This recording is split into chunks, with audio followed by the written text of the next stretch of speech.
Something missing in this camp. A little touch of rebellion.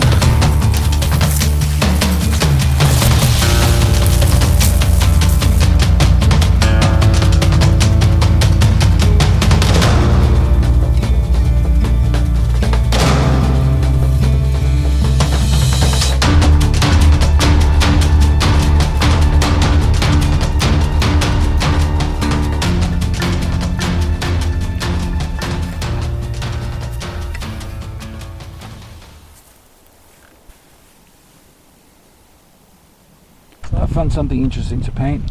It's a lone giant Scots Pine among spruce. There's a good chance I might get caught up in the rain.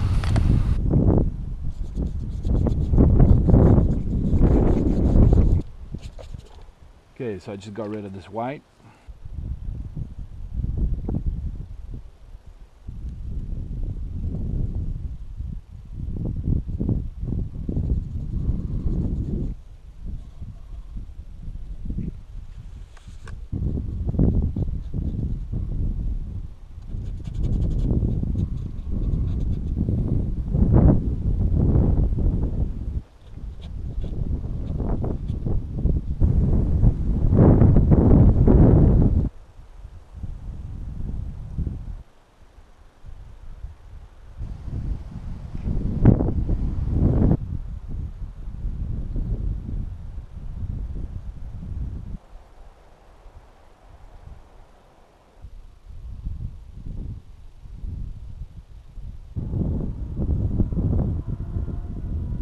I'm gonna wait here for a couple of minutes, see if it stops raining. Otherwise, this is my painting, folks. It's raining now.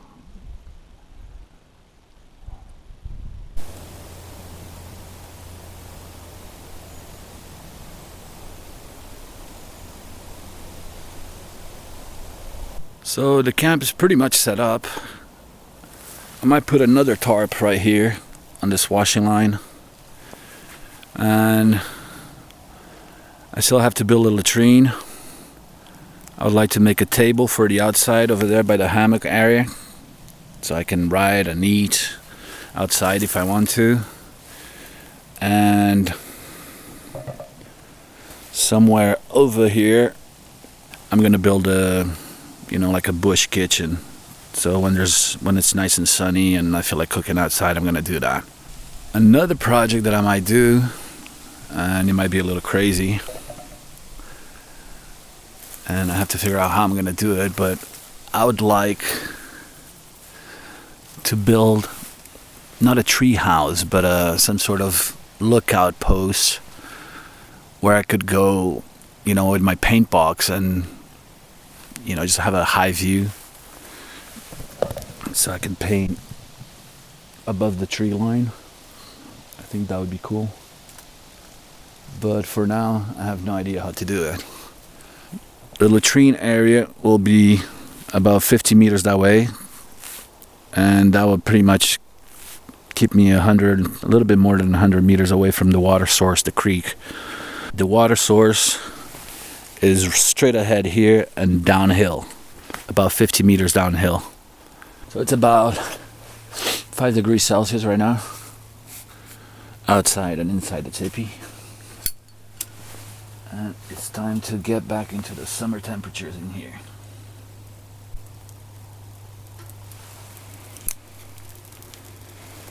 There we go. There's some smoke. What we're looking for is a smoke-free fire. But in the very beginning, there's always a little smoke. The kind of fire that I'm using here is a burn from top to bottom. And that is, for me at least, is the easiest way to light any kind of fire, be it a barbecue fire, outdoor fire, or a stove fire.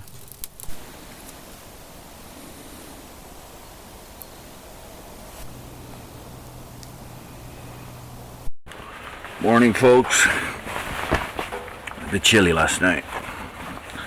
Fire died out. But now I'm back on 25 degrees. And breakfast time. Garlic is good stuff. It boosts your immune system. And right now, it feels like it needs it. I was freezing. But it's my own fault. I slept with only a t-shirt. And I should have put at least a fleece jacket. And I make a power sandwich with some bell peppers, paprika, some garlic, and maybe some onion. That should dispel any cold I might got. Boost the systems up.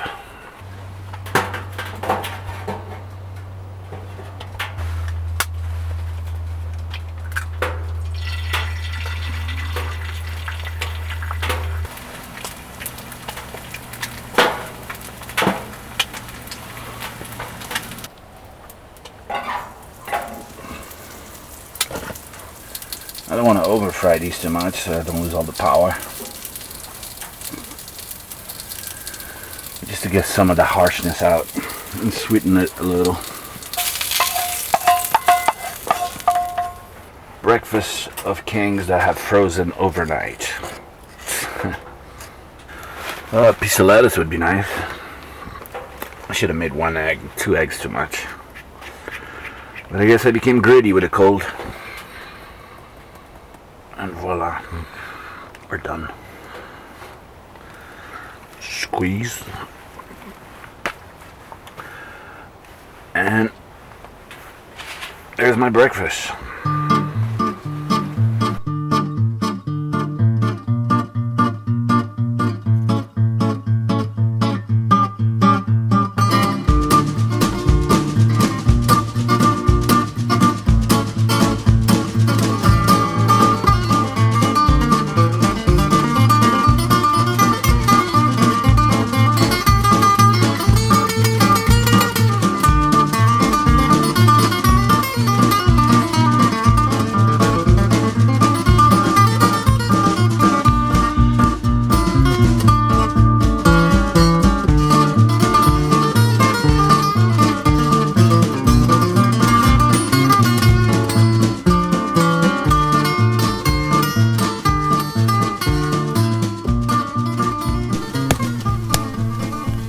The Tentipi comes with a storm cords.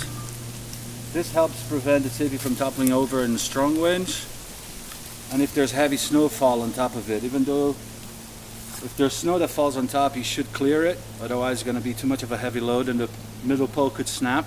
Anyway, this is meant to hold the tipi in place when you have like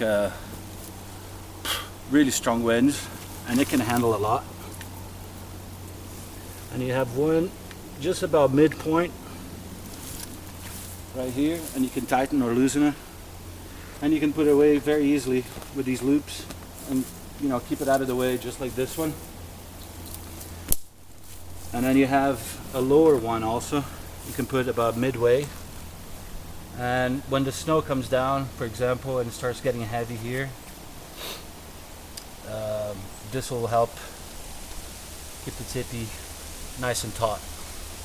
As you can see, the design on this is pretty fantastic. Look, you pull this out and here's your cord, and to put it away is just the same thing. You just wrap it up, put it back there and tighten it. It's excellent. Like that, it stays out of the way and it's very easy to deploy when you need it. Super fast deploy. Look at that. Pow, done. So if I see that the winds are picking up, it's very easy and quick. I just deploy the cord, and then it's just to tie on these pegs that I made and then tighten it up. There. That tipi's not going anywhere at all. Don't worry, Petrus. Petrus is getting a little nervous because he can hear some gunshots. Today is Wednesday, 14th of October, I think. And the hunting started this past Monday, so they're going crazy now. And you don't like it, right, boy? I don't blame you. Too much noise.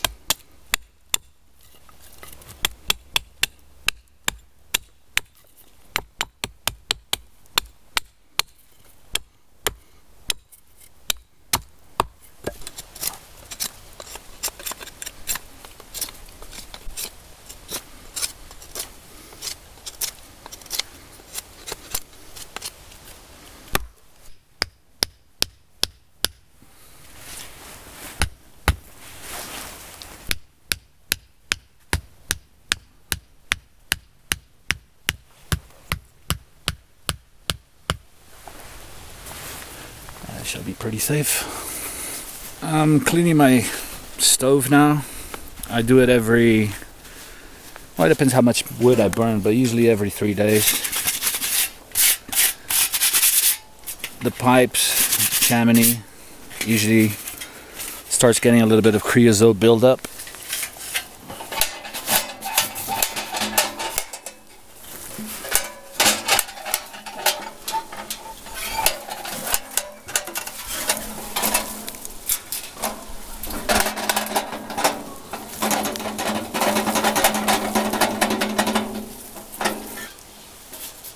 Just checking if everything's good in there. No cracks. And there's nothing. Looks fantastic. Cleaning the pipes is quite easy because, again, they disconnect from each other.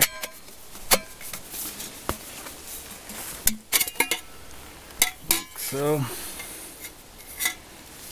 and well, this is the bottom pipe, so usually there's not a lot of creosote buildup on it. It's more at the top or whatever. Well, the outside pipe, anything that gets in contact outside the tipi, you know, it becomes cooler, and that what happens is the fumes that are not properly burned in a stove, especially if you use wet wood, when they travel up, they condense right at the top with a difference of temperature, and that creates a creosote buildup. When you get creosote, you know, more than 5 millimeters or even 1 centimeter of creosote, and then you're running a real big risk of a chimney fire, which is a nightmare. To clean the pipes, I just, you know, got myself one of those toilet scrubbers and taped it to a stick. You don't want to breathe this stuff, so be careful. The wind's going that way, so I'm good. And as you can see, look, I don't know if you can see or not, but see there? You can see where I'm scrubbing. Sticky stuff. If I'm burning just dry wood, and if the combustion is going well and I don't see any smoke coming out of the chimney, usually that means I can delay the cleaning quite a bit. It's when you see a lot of smoke, especially blue or gray smoke, that means unburned gases, which therefore creates creosote, as I said. So that one's done. Look at that. Can you see right here, this black thing? Look. So you can have a look. Look at that stuff. Yeah. Right? This piece here is the spark arrestor. And that's what prevents when the sparks come out. You know, they get arrested here instead of, basically they don't go outside this frame, which could cause holes on the tipi and fires around me. It works really well, but this is also, I don't know if you can see, one of the parts of the chimney that has more creosote buildup, so you have to really clean this well. You can see the stuff just coming off. Not a very pleasant work, and you have to do it quite often, but well, it's part of it. For my kitchen area, I was thinking right about here, probably above the ground. I'm not going to do anything on the floor. It's very mossy, even though I could fix that, but I kind of like to cook standing up anyway. And the table I'm going to put on this side of the hammock, and I'll probably make it mobile so I can, you know, grab it and put it here if I want. Then I can just sit here like so, have my little table and work. You know, I'm going to be doing some paintings from my head and a lot of paintings from nature. But the paintings that come from my mind, I think I like this setup here. Tipi's looking great. But that's the thing, you don't want to spend a whole day in a tipi. So if it's raining, that can be like really claustrophobic. So with this tarp setup, you know, even if it's raining, I can be outside. One of the most important things that I need to do now before the snow comes is to gather all the dead fall wood that I can. Everything that is on the floor, because once it snows, I won't be able to find it and it's going to be soaked and frozen. So the next 2 weeks or 3 weeks, I'm going to dedicate at least an hour or two a day just doing that. That's the difference between living in a house and living in a situation like this.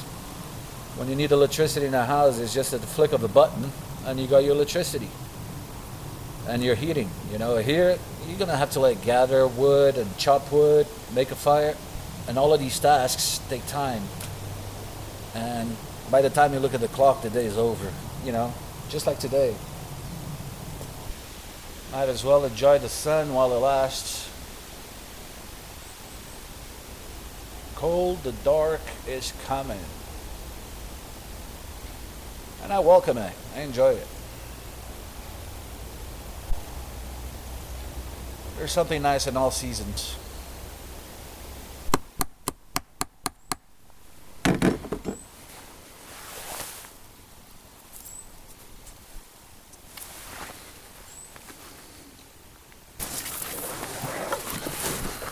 I got some birch to build my workhorse and my table. This is all from trees that were laying in the ground.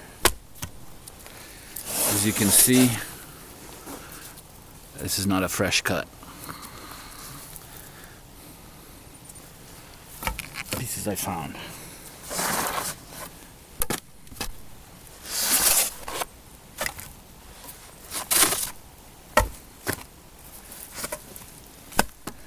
So this is a fantastic bag to carry the load, and that was probably 20 something kilos. Kilos? No, kilos. There you go.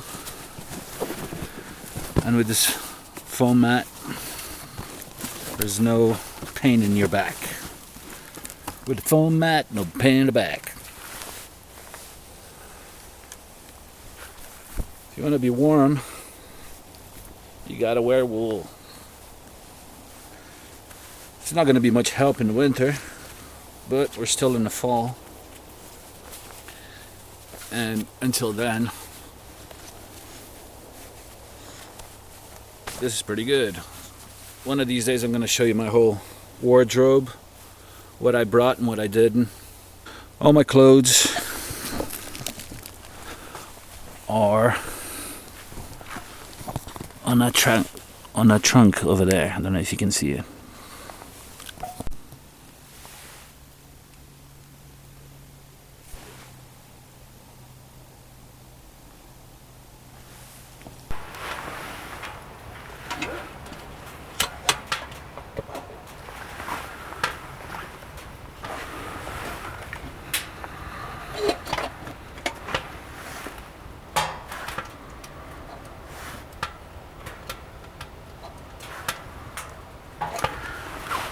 I have a little flashlight up there,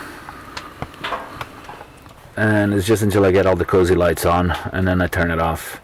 Sometimes I'm gonna have to use that 1 or 2 flashlights for filming if the light is too poor in here, but we'll see.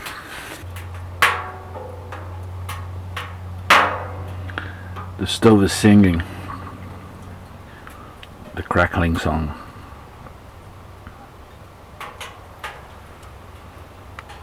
So what I got here is a lump of garlic. It's one of the power foods. Garlic really boosts your immune system, and in the winter, living in a tipi, I'm going to be eating a lot of these. Plus, it'll keep away the vampires, if there's any. Ha ha ha ha. Not funny. And I'm going to hang this over here.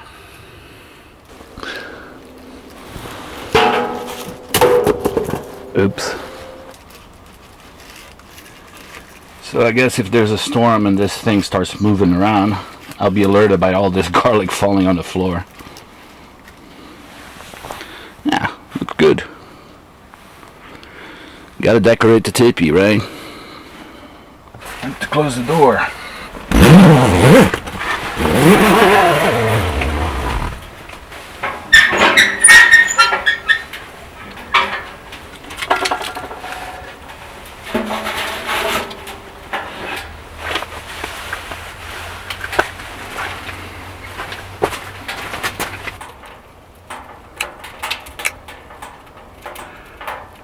I'm making a little hook. Actually, I'm making a little notch so I can hang this by the stove. I find it important to keep myself organized in this place because it's such a small area that if you have chaos in here, it really feels like chaotic, too chaotic.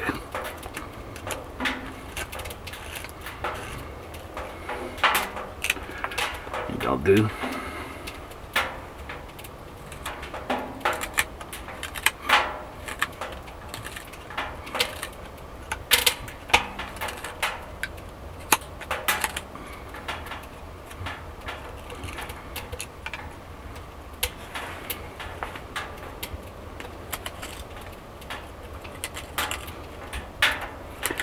This knife is great for carving.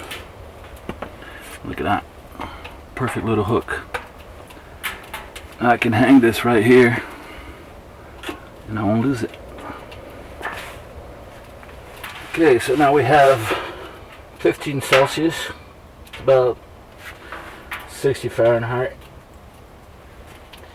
But for me, this is a good temperature. I enjoy anything from 15 to 20 degrees. More than that and I start feeling a little ill. But my socks were pretty humid from all the work. I mean, pretty sweaty. I've rinsed them with water and now they're toasty warm. That's a good thing. With a stove, this would be pretty much impossible in the winter without a stove because I wouldn't be able to keep my clothes dry. That would make it very hard to stay here. See, the stove can cook pretty fast.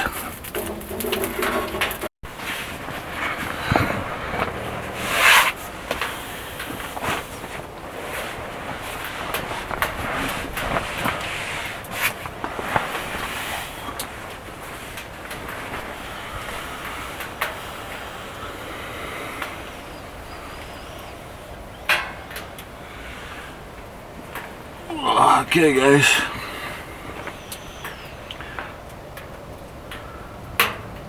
it's about 35 degrees Celsius. That's way too warm. I'm gonna open some of these vents. It's about 11 p.m.